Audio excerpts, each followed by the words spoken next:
Hi, this is Billie Beene here with a U.S. News Flash.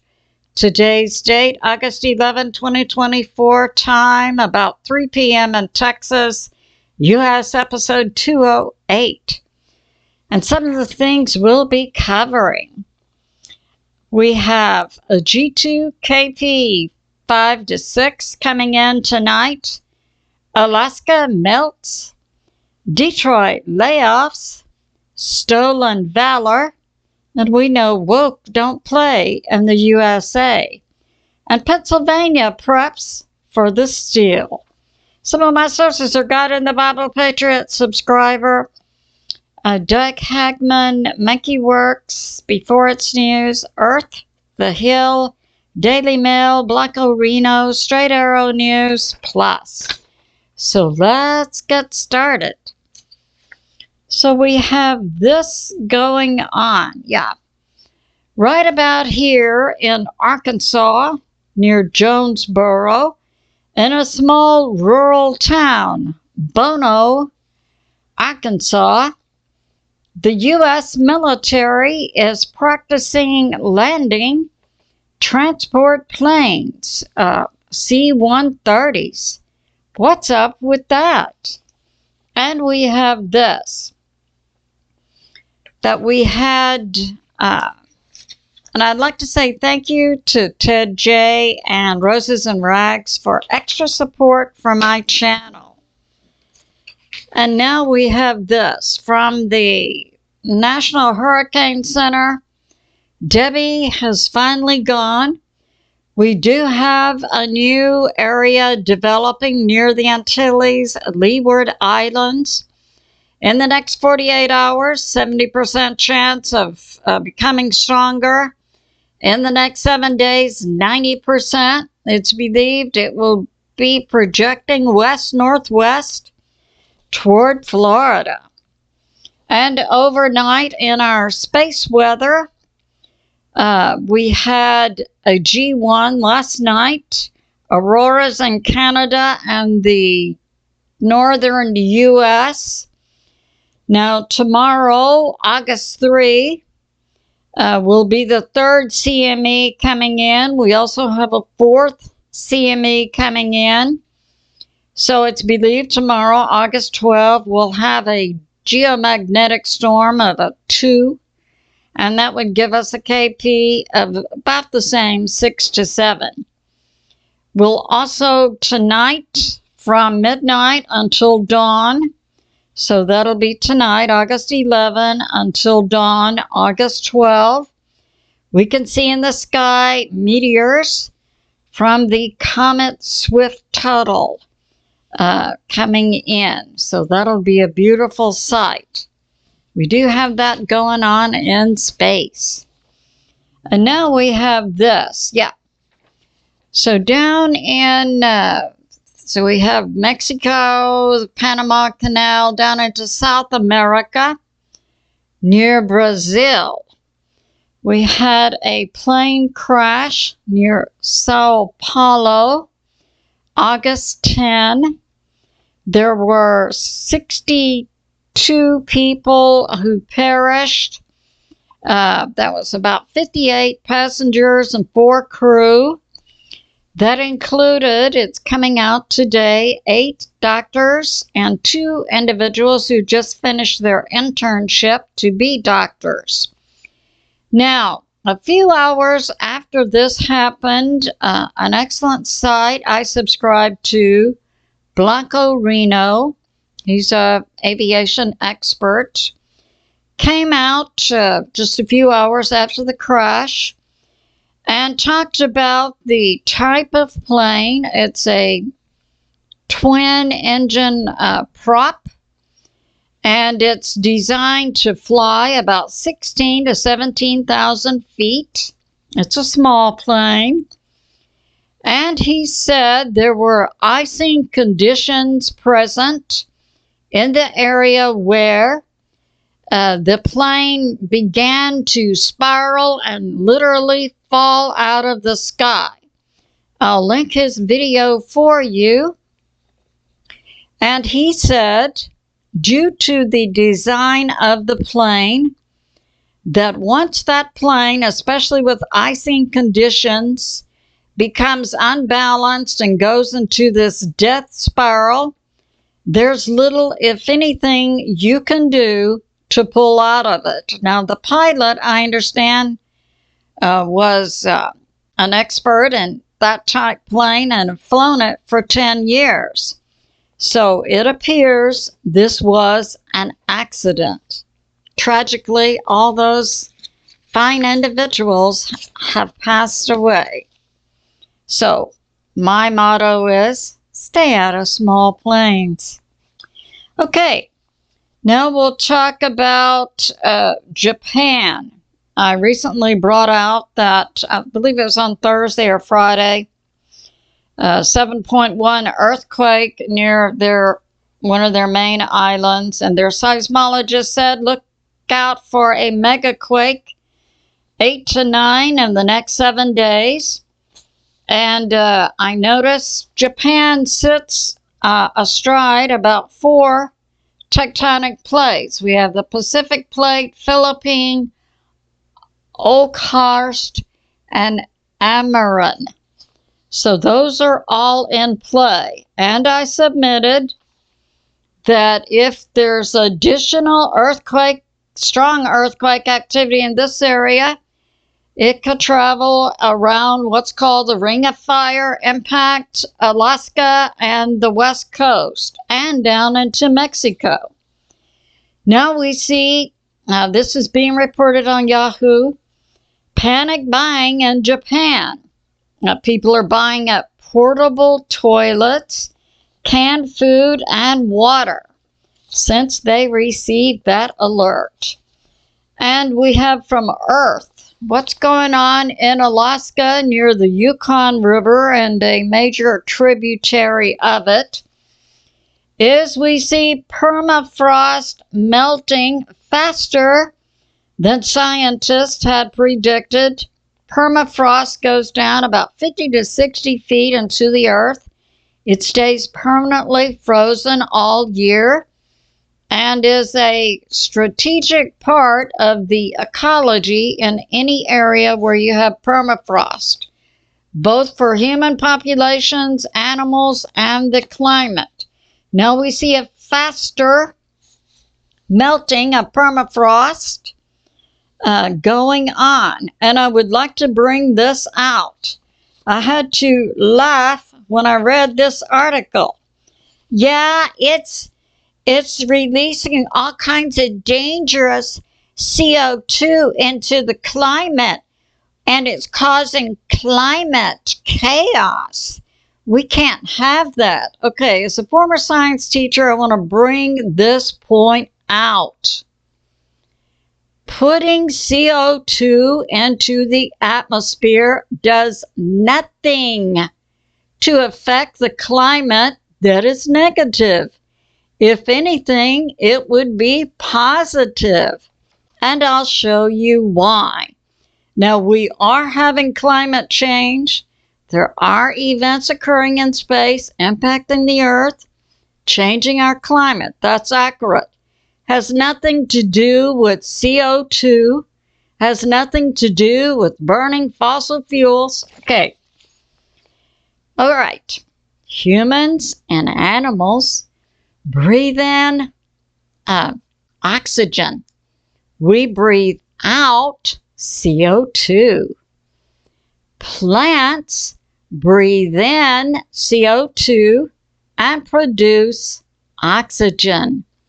It's a symbiotic relationship created by God, and we see more CO2 in the air would be beneficial for plants and thus for animal life. So we see a positive relationship with more CO2 in the air. So don't let the climate propagandist tell you that CO2 is dangerous in the atmosphere. No. Okay, we have this from Detroit, Michigan, from the Jeep maker Stellantis, a big layoff. This company had been producing the classic Ram 1500, and now they're going to stop producing the classic Ram 1500 and produce only the new Ram 1500. So they're going to lay off, beginning as soon as October 8th, 2,450 employees who work in the plant that produced the classic Ram 1500 that they're now mothballing.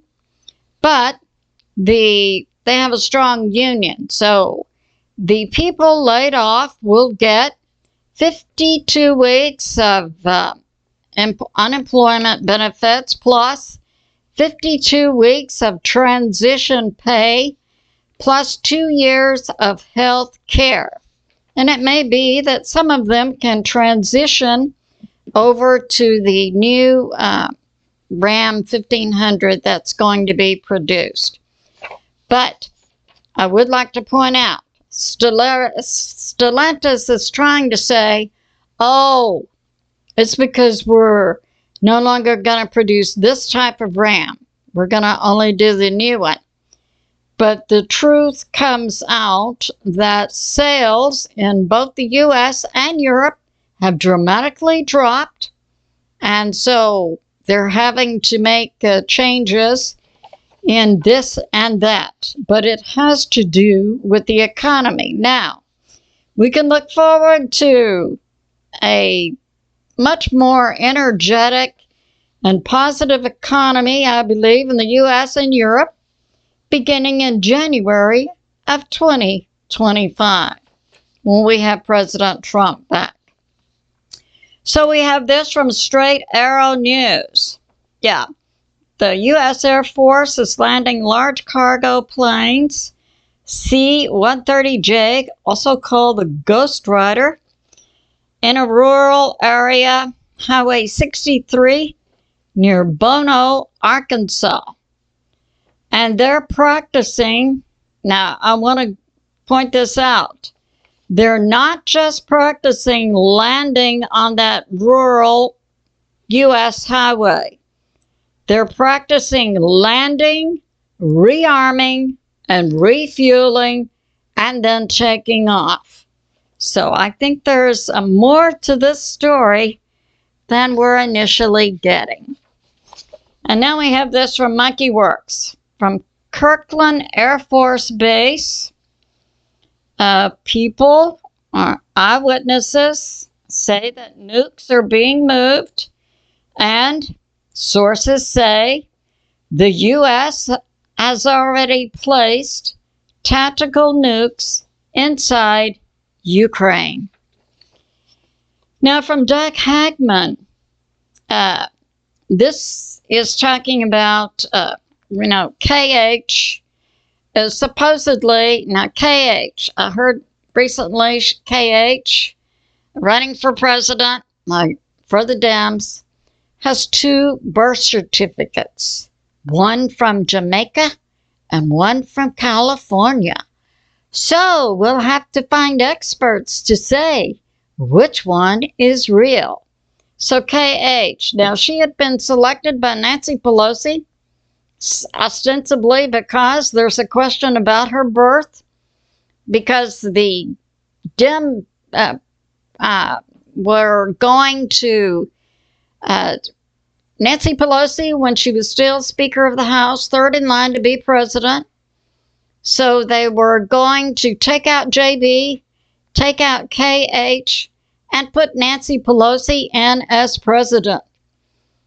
Since they made the steal in January of 2021 with the coup by the U.S. Congress. Now, what stopped that problem was a lawsuit brought by the Brunson brothers that's been on the shelf by the Supreme Court, and apparently, according to the lawsuit and all the information in it, which we understand is to be released in September and October, and will prove that the presidential election of 2020 was indeed a steal, augmented by a political coup by the majority of Congress in January of 2021. So, the Supreme Court has been holding this case, and this was in consultation with President Trump, the U.S. military, and certain key players in the U.S. government who were of the opinion that to release this information too soon to the American people might result in chaos in the U.S. But now it's coming out. It must come out because we already see certain states prepping for the steal. We see Colorado right now trying to put in jail Tina Peters, who had been an election commissioner, who had done her job, but because it went against the Dems stealing, I mean, Tina Peters had maintained information in Colorado that would have demonstrated the Dems stole the election. So now she's facing 20 years in jail. That's in Colorado. We have other states prepping to steal the vote. We have foreign nations who were actively involved in that, including Canada, CCP, Serbia, Venezuela, Italy. Were the governments involved? Sometimes they were, but many times it was just the deep state operatives in those nations. But things are moving ahead. Now, KH and her vice president, Tim Walz, had over the weekend a rally in Las Vegas, Nevada, and they attracted about 2,000 woke individuals walking around in their striped hair and other things. You know, woke don't play in the USA. The American people do not relate to woke.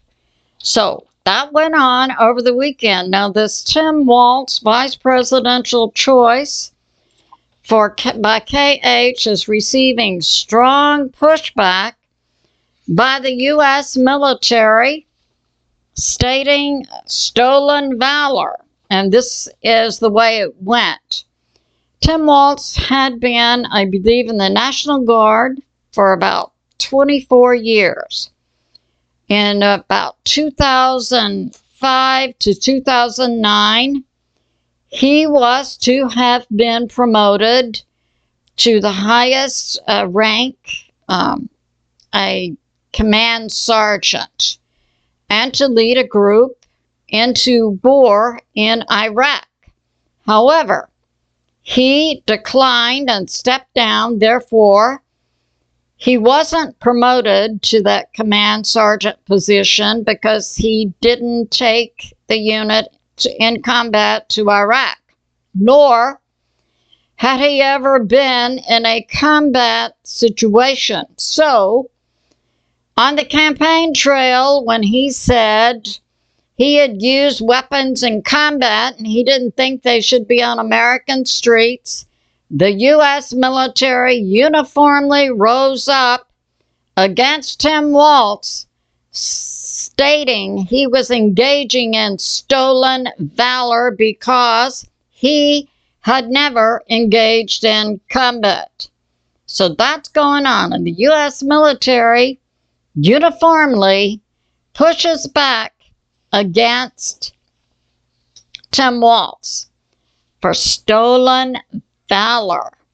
Yeah, Real Raw News also reports, as does Doug Hagman and many other sources, Tim Walz never served in combat. He left his unit when it was going to Iraq, And when he said on the campaign trail, we shouldn't allow weapons I used in combat on American streets, the U.S. military strongly condemns him as being an individual who is trying to steal valor by claiming that he had served in combat.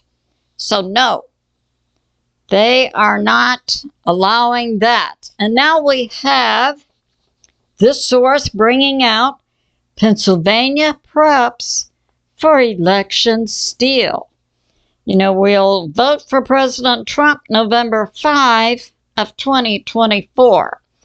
The Pennsylvania Department of State is already saying, oh, we can't give the results the night of the election. Yeah. And they're making this statement. Yeah, we're not going to be able to count all those votes on the night of the election. But Pennsylvania says just because we can't count all the votes, it's not evidence that the voting is rigged. They're already making these public statements. Pennsylvania. Well, Ron DeSantis, governor of Florida, punches back. Florida has a lot more millions of more voters than Pennsylvania, but Florida can get their votes counted the night of the election. So we see things going on. It's good to be in prayer for this nation and definitely for our U.S. military. I love you, and I'll see you soon.